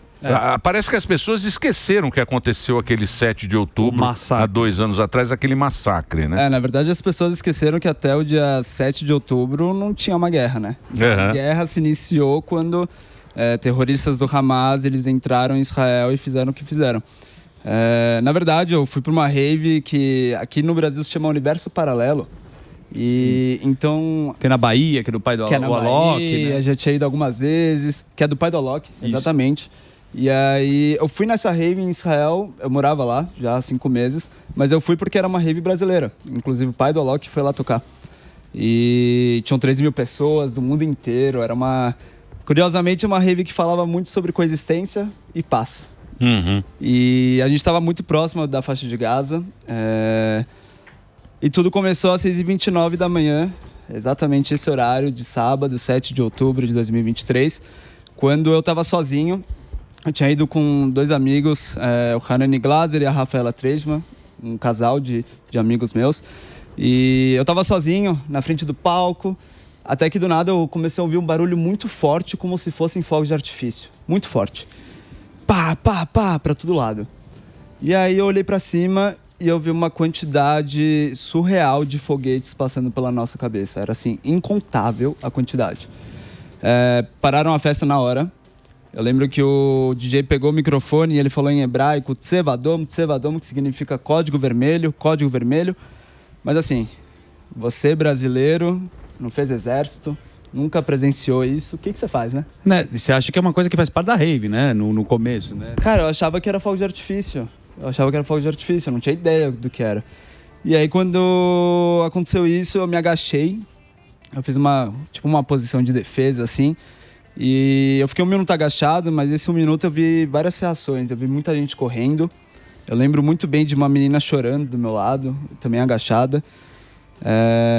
E aí eu fiquei 1 minuto agachado e eu resolvi correr em direção a uma barraca que era o nosso ponto de encontro. A festa durava 16 horas, então a gente tinha uma barraca para dormir, descansar, comida, troca de roupa.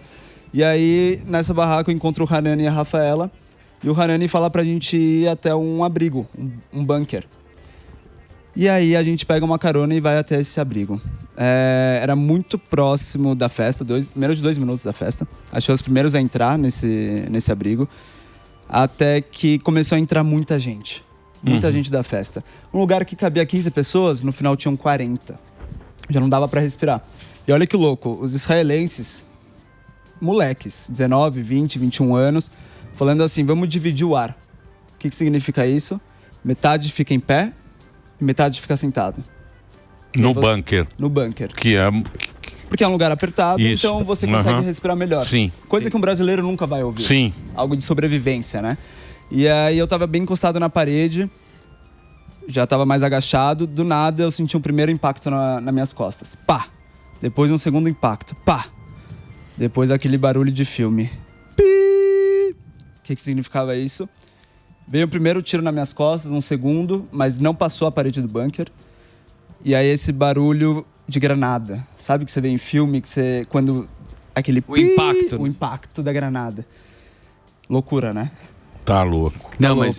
E tinha muita gente nesse bunker, né? Com você, então... Se a gente tiver imagens aí, por favor. Aliás, a gente né, tem muita várias imagem. imagens que você deve ter colocado aqui com a produção. Eu mandei a imagem do bunker. Mas eu não sei porque... Vamos ilustrar, Emílio, porque essa parte... Que é importante isso. A parte que ele tá contando, né? Como ele sobreviveu, esse é o bunker. Esse é o bunker. Tem um vídeo, né, também. Só pra vocês terem uma ideia, não tem porta, então é num ponto de ônibus, não é aquela coisa de filme que é totalmente blindado, que é difícil acesso. E aí começou um tiroteio. Eu não sabia, mas tinham 2 policiais, um homem e uma mulher, que estavam defendendo o nosso bunker. Eles estavam lutando contra os terroristas. E aí, nessa hora, eu coloquei a mão em cima da Rafa e do Hanani, da cabeça dos dois, e comecei a rezar.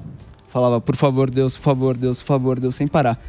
Eu digo que até o ateu, nessa hora, virou mais religioso. Não tem como. Não tem como. Mas as pessoas que estavam nesse bunker, obviamente todas desesperadas e com esse ataque, e você teve uma estratégia para... Porque os caras eles entraram no bunker, começaram a atirar nas pessoas em algum determinado momento, né? O que acontece? Nessa troca de tiroteio, a gente lá dentro, a gente estava desesperado, não tinha para onde ir. Então nessa troca de tiros, a gente só estava esperando. E eu estava rezando.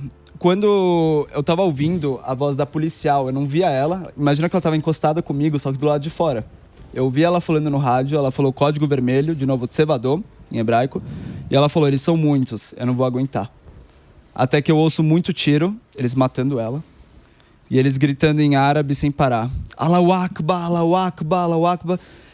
E assim, eu sabia o que significava Allahu Akbar. Que em árabe significa Deus é grande. E eu tinha conhecimento de que quando terroristas faziam atentados, eles gritavam isso.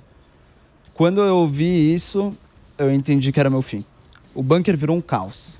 As pessoas da frente tentando ir para trás, as pessoas de trás tentando se defender. Uma menina, ela entrou em desespero, em colapso mesmo, na minha frente, e ela me mordeu na minha costela. Ela mordeu com tanta força que ela arrancou minha carne. Meu Deus. Eu, inclusive, até mandei essa imagem, não sei se vocês conseguem colocar. Dá para ver a mordida a boca inteira dela na minha costela. Caramba, meu. Essa mordida aí. Nossa. Dá pra ver a boca inteira dela. E aí, a primeira coisa que os terroristas fazem é jogar um gás. Um gás que em 30 segundos eu tentava puxar o ar, eu não conseguia. O meu corpo inteiro queimava. E olha isso. Nessa loucura toda, a única cena que veio na minha cabeça foi de um judeu esquelético indo pra câmera de gás. Parecia que eu tava... Recordou o Holocausto. Parecia que eu tava vivendo o Holocausto. Eu tava morrendo com gás.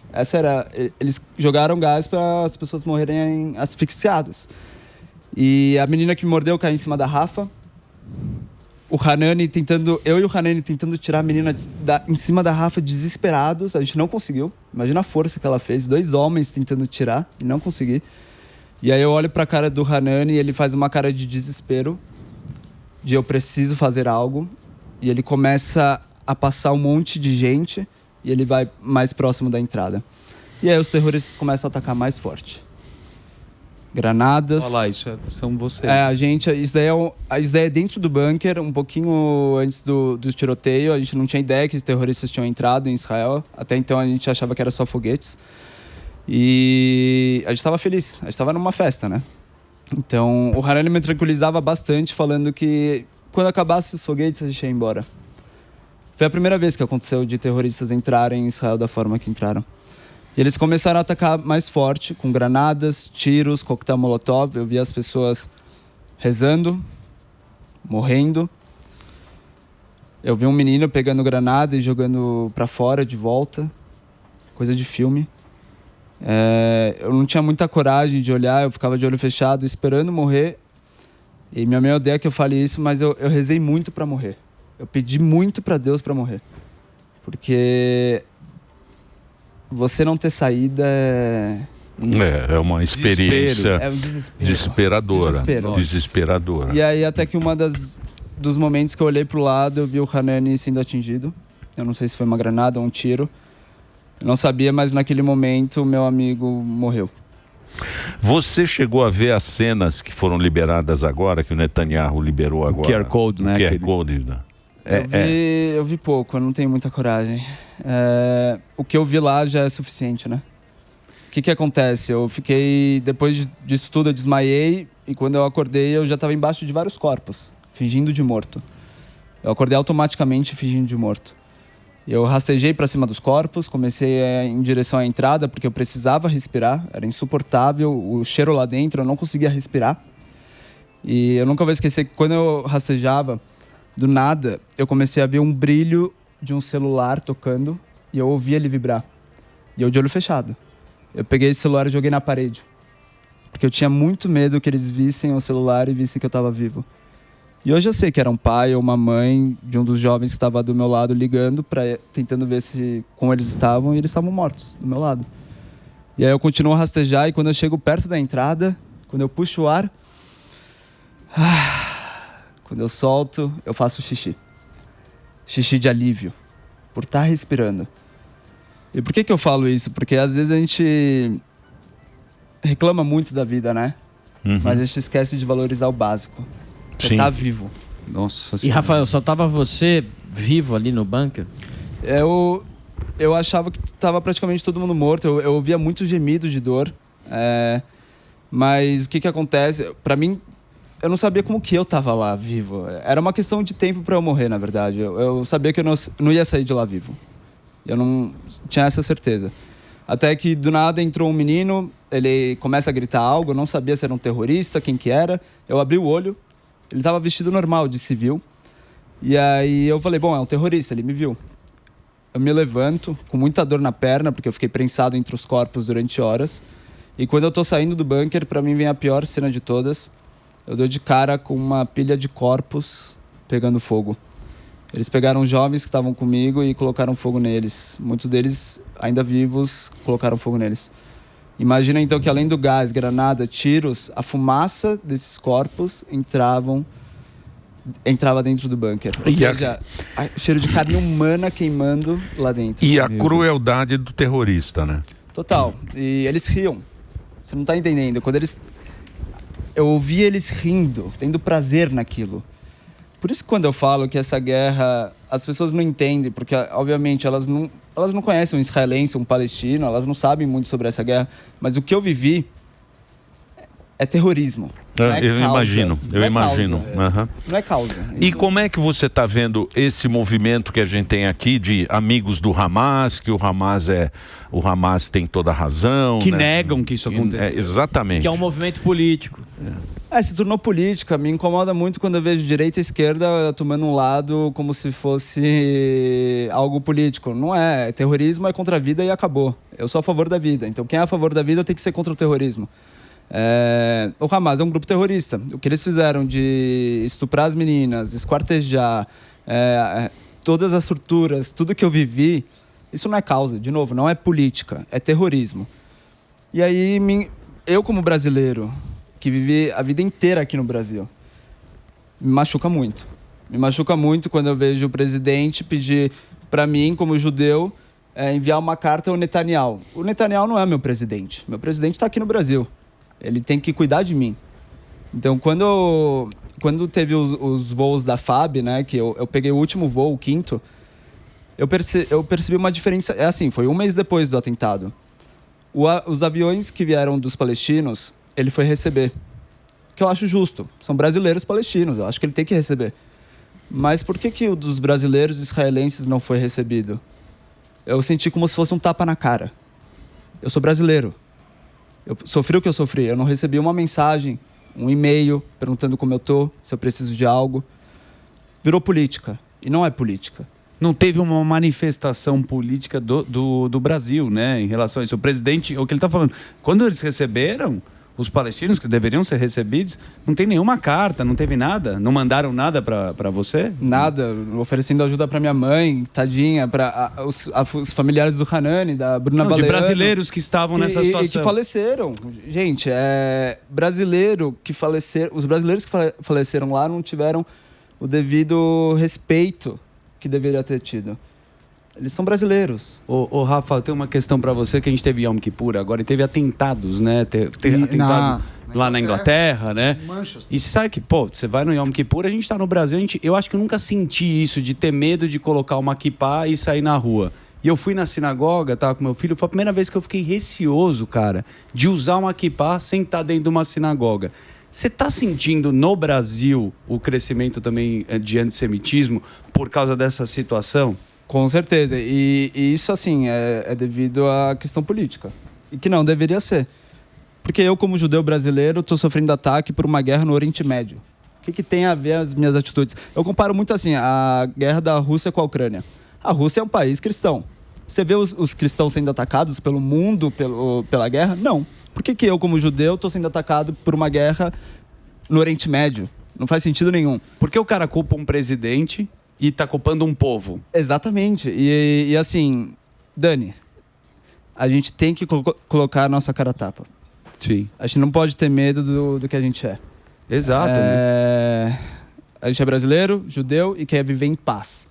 Então, assim, com tudo que eu passei, eu poderia ter muito medo. Eu poderia...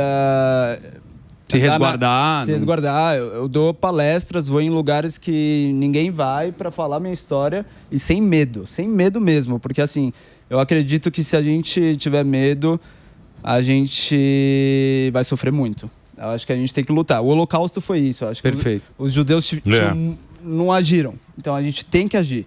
Tem que lutar porque, assim, o que está acontecendo hoje no Brasil é surreal.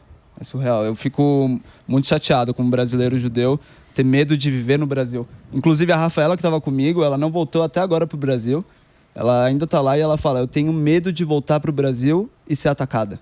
Olha isso, ela sobreviveu a um atentado terrorista em Israel. O trauma. E ela tem medo do Brasil. Que coisa, né? É porque você vê uma manifestação em rede social, né? O que a gente está vendo, bandeira do Hamas na rua. As pessoas não sabem o peso que é o grupo terrorista. Eu não sei se é verdade, mas eu vi vídeos de pessoas aqui no Brasil, de partidos políticos, comemorando. Sim, 33 deputados assinaram uma carta. É ridículo. No dia, né? 2 anos depois. Né? 33 deputados assinaram uma carta elogiando e falando que o Hamas estava certo. Como que eu, brasileiro, olho isso e eu falo: cara, você não tem ideia do que eu passei, né?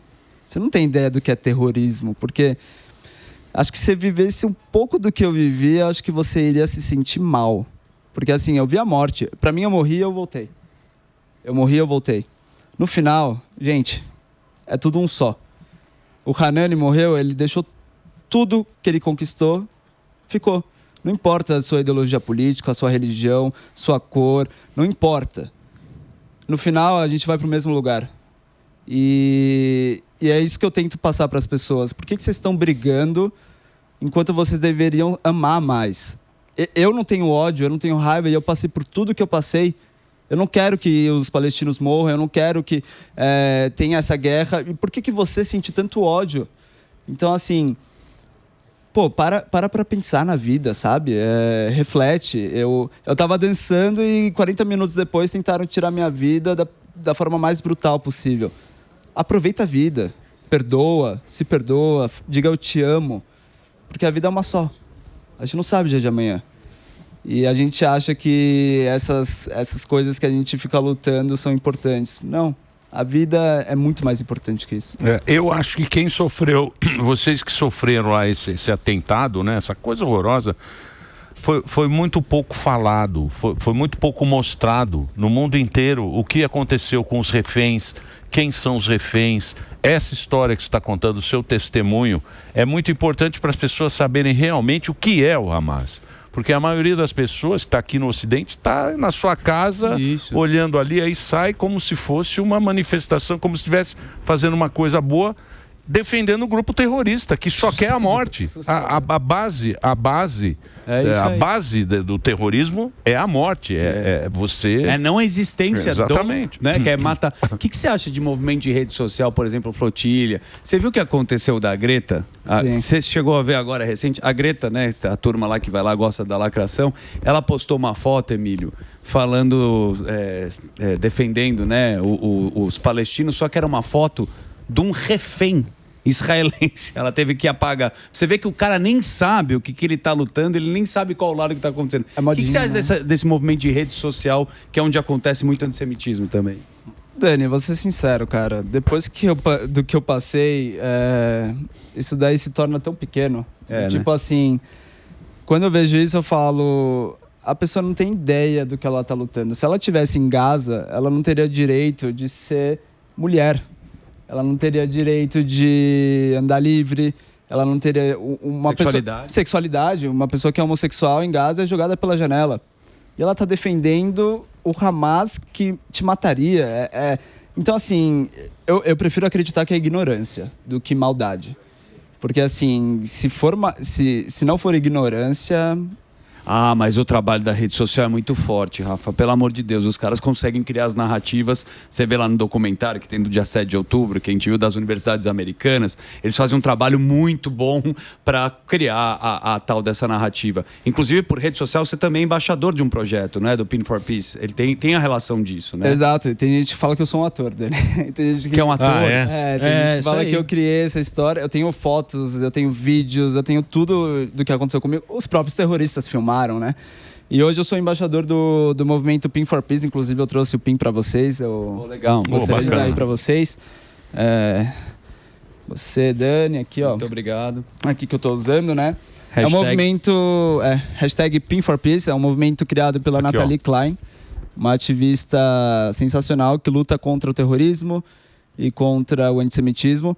E hoje eu também sou palestrante e atuo como educador da organização Stand With Us Brasil, que é uma organização que busca educar. Porque realmente eu acho que educar é o caminho para a paz. Eu não acho que é brigar, discutir em rede social. Eu acho que eu ir numa escola e mostrar minha vivência, falar sobre trauma, sobre fazer mal pro próximo, como isso não acrescenta nada. Eu acho que é muito maior do que na Paulista falar... vocês estão matando crianças. É uma guerra, gente. Eu vivi essa guerra. Eu poderia tirar isso e ser uma pessoa pior, mas eu tô tentando ser uma pessoa melhor. Por que vocês não fazem isso também? Então, a minha luta hoje, minha causa é para que realmente a gente consiga encontrar uma paz, não só no Oriente Médio, como uma paz aqui no Brasil. Não importa se você é direita, esquerda, não importa. No final, todo mundo vai morrer e vai para o mesmo lugar. Então, para que brigar? Para que esse... Eu entendo, tem que ter essa questão. A gente tem que discutir política. Mas se tornar um ódio, para mim, eu que vi a morte e que sei que nada disso vale. No final, nada disso vale. Muito bom, meu. Olha, queria agradecer muito. Queria forte, agradecer. Né, o depoimento. O Rafael, eu vou passar a tua rede social, se você me permitir. Ó, o Instagram é @Rafa Zimmermann. Rafa Zimmermann, tudo junto. Isso aí é o Instagram. É o Instagram, né? É o Instagram do Rafael que conversou aqui com a gente. Porra, obrigado, cara. Boa. Obrigado mesmo por ter vindo aqui. Eu acho importante a gente deixar essa mensagem aí para todo mundo, para que a gente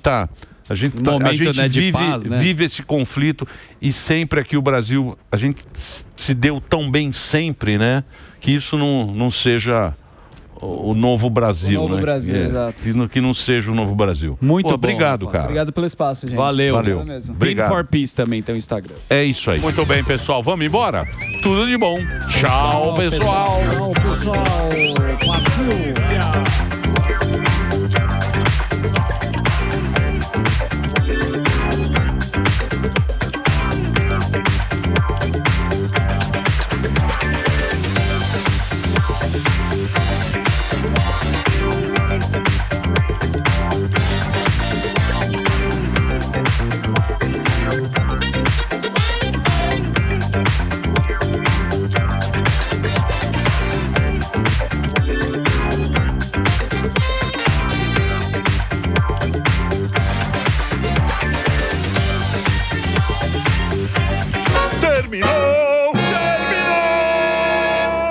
Mas já terminou?